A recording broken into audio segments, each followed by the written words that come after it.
سامنے سیرت مصطفیٰ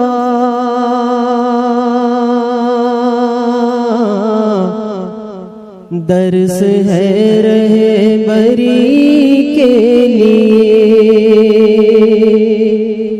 پھر ہمیں اور کیا چاہیے مومنوں زندگی کے لیے۔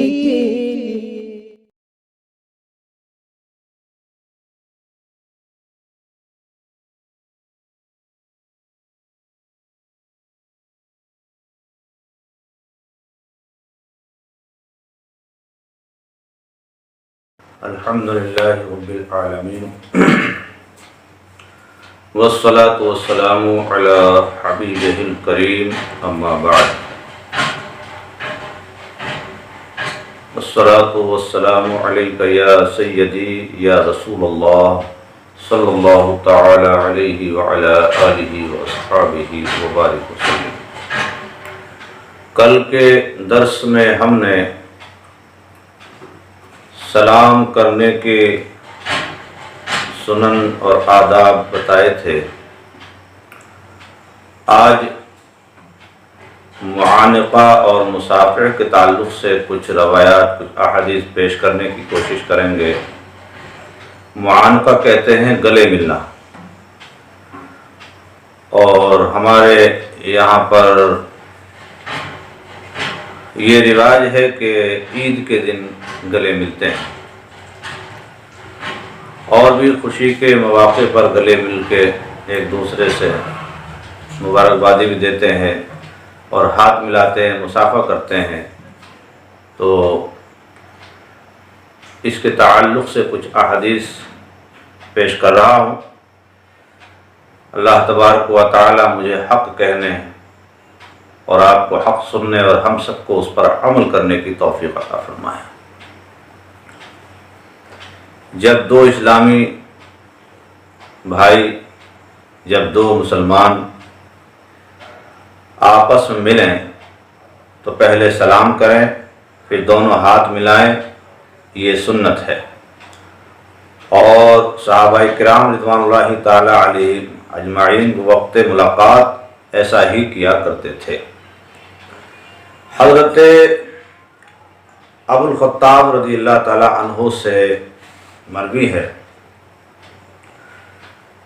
فرمایا میں نے حضرت انس رضی اللہ تعالی عنہ سے عرض کیا کیا مصافحہ یعنی ہاتھ ملانا حضور نبی کریم صلی اللہ علیہ وسلم کے صحابہ کرام میں مربوط تھا؟ آپ نے فرمایا ہاں۔ یہ صحیح بخاری شریف کی روایت ہے۔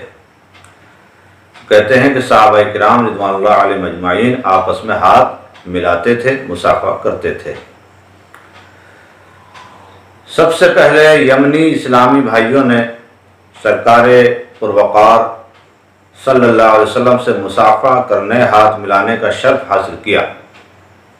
ابو داؤد شریف میں ہے کہ حضرت انس رضی اللہ تعالیٰ عنہ فرماتے ہیں جب اہل یمن مدنی آقا صلی اللہ علیہ وسلم کی خدمت بابرکت میں حاضر ہوئے تو حضور نبی کریم رؤوف الرحیم رحمۃ للعالمین صلی اللہ علیہ وسلم نے فرمایا تمہارے پاس اہل یمن آئے ہیں اور وہ پہلے آدمی ہیں جنہوں نے آ کر مصافحہ کیا۔ آپس میں ہاتھ ملانے سے عداوت دور ہوتی ہے اور ایک دوسرے کو تحفہ دینے سے محبت بڑھتی ہے۔ حضرت انس رضی اللہ تعالیٰ عنہ ہی سے روایت ہے کہ مدینے کے تاجدار صلی اللہ علیہ وسلم نے فرمایا جب دو مسلمانوں نے ملاقات کی اور ایک دوسرے کا ہاتھ پکڑ لیا یعنی مصافحہ کیا تو اللہ تعالیٰ کے ذمے یہ حق ہے کہ ان کی دعا کو حاضر کر دے یعنی قبول فرما لے، اور ہاتھ جدا نہ ہونے پائیں گے کہ ان کی مغفرت ہو جائے گی۔ جو لوگ جمع ہو کر اللہ تعالیٰ کا ذکر کرتے ہیں اور سوا رضائے الہی کے ان کا کوئی اور مقصد نہیں ہوتا تو آسمان سے منادی ندا کر دیتا ہے کہ کھڑے ہو جاؤ، تمہاری مغفرت ہو گئی، تمہارے گناہوں کو نیکیوں سے بدل دیا گیا ہے۔ طبرانی شریف میں ہے حضور صلی اللہ تعالیٰ علیہ وسلم نے فرمایا مسلمان جب اپنے مسلمان بھائی سے ملے اور ہاتھ پکڑے یعنی مصافحہ کرے تو ان دونوں کے گناہ ایسے گرتے ہیں جیسے تیز آندھی کے دن خشک درخت کے پتے ان کے گناہ بخش دیے جاتے ہیں اگرچہ سمندر کے جھاگ کے برابر ہوں۔ یہ مصافحہ کرنے کے تعلق سے آپ نے احادیث سنی، بہت سے لوگ مصافحہ کرنے کو ناجائز سمجھتے ہیں، بدعت سمجھتے ہیں، تو وہ ان حدیثوں پہ نظر کریں کہ مصافحہ کرنا ناجائز نہیں ہے، بدعت نہیں ہے۔ بہت سے لوگ یہ سمجھتے ہیں کہ عصر کے بعد مسجد میں مصافحہ کرنا گناہ ہے، تو وہ بھی بہت بڑے ثواب سے محروم ہو جاتے ہیں، اور ان کی یہ سوچ غلط سوچ ہے۔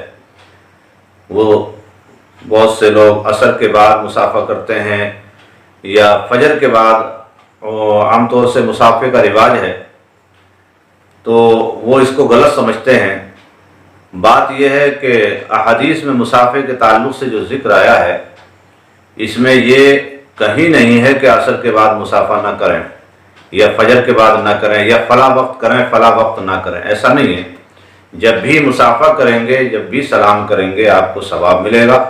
لہذا عصر کی نماز کے بعد اور فجر کی نماز کے بعد جو مسجدوں میں مصافحہ کرنے کا رواج ہے یہ بالکل صحیح ہے، اور یہ جو لوگ اس کو غلط سمجھتے ہیں وہ بہت بڑی نیکیوں سے محروم ہو جاتے ہیں، یہ ان کی غلط فہمی ہے۔ ہمارے آقا سید عالم صلی اللہ تعالیٰ علیہ وسلم جب اپنی بیٹی فاطمہ الزہرا رضی اللہ تعالیٰ عنہا کے گھر تشریف لے جاتے تو آپ کی بیٹی سیدہ خاتون جنت فاطمہ الزہرا رضی اللہ تعالیٰ عنہا تعظیم کے لیے کھڑی ہو جاتی تھی۔ سرکار دو عالم صلی اللہ تعالیٰ علیہ وسلم نے بھی کھڑے ہونے کا حکم دیا۔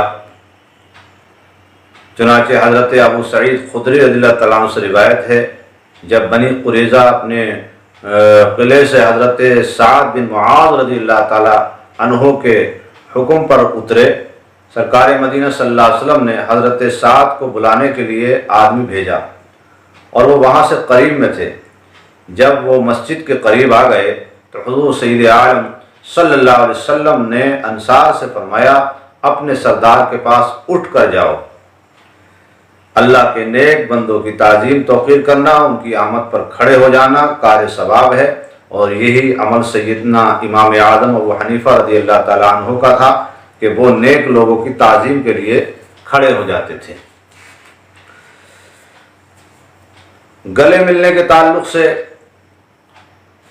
پچھلے سال میں ایک فتویٰ آیا تھا دارالعلوم دیوبند سے کہ گلے ملنا بدعت ہے، ناجائز ہے، معاذ اللہ۔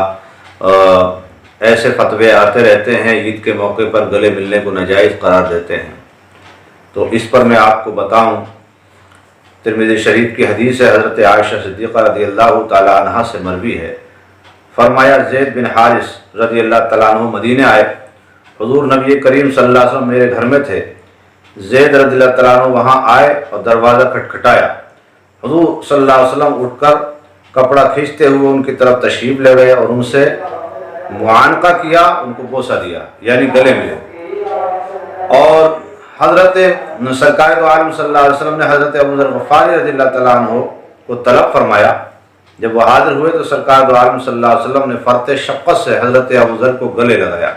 لہذا گلے لگانے کے تعلق سے اور بھی روایات ہیں، تو عید پر گلے ملنا یہ بھی سنت ہے، اور اس میں یہ قید نہیں ہے کہ گلے ملنا، چونکہ مطلب گلے کبھی بھی اپنے مسلمان بھائی کے ادب میں اور محبت میں گلے ملنا، جبکہ کوئی فتنہ نہ ہو تو بالکل سنت ہے، ثواب ہے، اچھا ہے، اچھی نیت سے ہونا چاہیے۔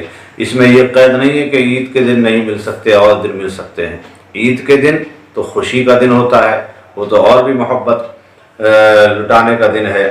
لہذا ایسا ہی بزرگوں کے ہاتھ چومنا بھی، یہ بھی صحابہ کرام رضوان اللہ تعالیٰ علیہم اجمعین کی سنت ہے، اور اس پر بھی حدیث پاک ہے۔ چنانچہ نبی کریم صلی اللہ تعالیٰ علیہ وسلم کے صحابہ اپنے آقا صلی اللہ علیہ وسلم کے ہاتھ چوما کرتے تھے، اور اللہ کے نبی صلی اللہ علیہ وسلم نے ان کو منع نہیں کیا۔ اس پر بھی بہت سی روایتیں ہیں، بہت سی احادیث ہیں۔ چونکہ وقت نہیں ہے، اور مصافحے کے معنی ہاتھ ملانا ہوتا ہے، دونوں ہاتھوں سے مصافحہ کریں۔ مصافحہ کرنا سنت ہے، جتنی بار ملاقات ہو ہر بار مصافحہ کر سکتے ہیں۔ مصافحہ اس طرح سنت ہے کہ جب دو اسلامی بھائی آپس میں ملاقات کریں، پہلے سلام کریں پھر مصافحہ کریں۔ رخصت ہوتے وقت بھی مصافحہ کریں۔ آج کل دونوں طرف سے ایک ایک ہاتھ ملایا جاتا ہے، بلکہ صرف انگلیاں ہی آپس میں ٹکرا دیتے ہیں، یہ خلاف سنت ہے۔ مصافحہ کرتے وقت سنت یہ ہے کہ ہاتھ میں رومال وغیرہ حائل نہ ہو، اگر ہاتھ میں دستانے ہو تو نکال کے مصافحہ کرو۔ مسکرا کر گرم جوشی سے مصافحہ کیا کریں، درود شریف پڑھیں، اور ہو سکے تو یہ دعا بھی پڑھیں جب مصافحہ کریں تو یغفر اللہ لنا ولکم، یغفر اللہ لنا ولکم، یعنی اللہ تعالی ہماری اور تمہاری دونوں کی مغفرت فرمائے۔ درود شریف پڑھ لیا کریں۔ ہر نماز کے بعد لوگ آپس میں مصافحہ کرتے ہیں، یہ جائز ہے، رد المحتار میں ہے۔ گلے ملنے کو معانقہ کہتے ہیں، یہ بھی سرکار صلی اللہ علیہ وسلم کی سنت ہے۔ پیشانی پر بوسہ لینا بھی سنت ہے، اگر فتنہ نہ ہو تو، کوئی شر و فتنہ نہ ہو تو یہ اپنے بزرگوں کا بوسہ لینا یا اپنے بچوں کا، تو یہ بھی سنت ہے۔ عیدین میں معانقہ کرنا جائز، مصافحے کے بعد اپنا ہی ہاتھ چوم لینا یہ غلط ہے۔ عالم بعمل کے ہاتھ پاؤں چومنا جائز ہے، والدین کے بھی ہاتھ پاؤں چوم سکتے ہیں۔ ہاتھ پاؤں وغیرہ چومنے میں یہ احتیاط ضروری ہے کہ فتنہ نہ ہو، اس کا خیال رکھیں، کوئی فتنہ نہ ہو، اور ایسا ہاتھ پاؤں چومنے میں ایسا نہیں ہو کہ لوگ کچھ غلط فہمی کا شکار ہوں یا کسی فتنے میں مبتلا ہو جائے یا شہوت کا معاذ اللہ اندیشہ ہو۔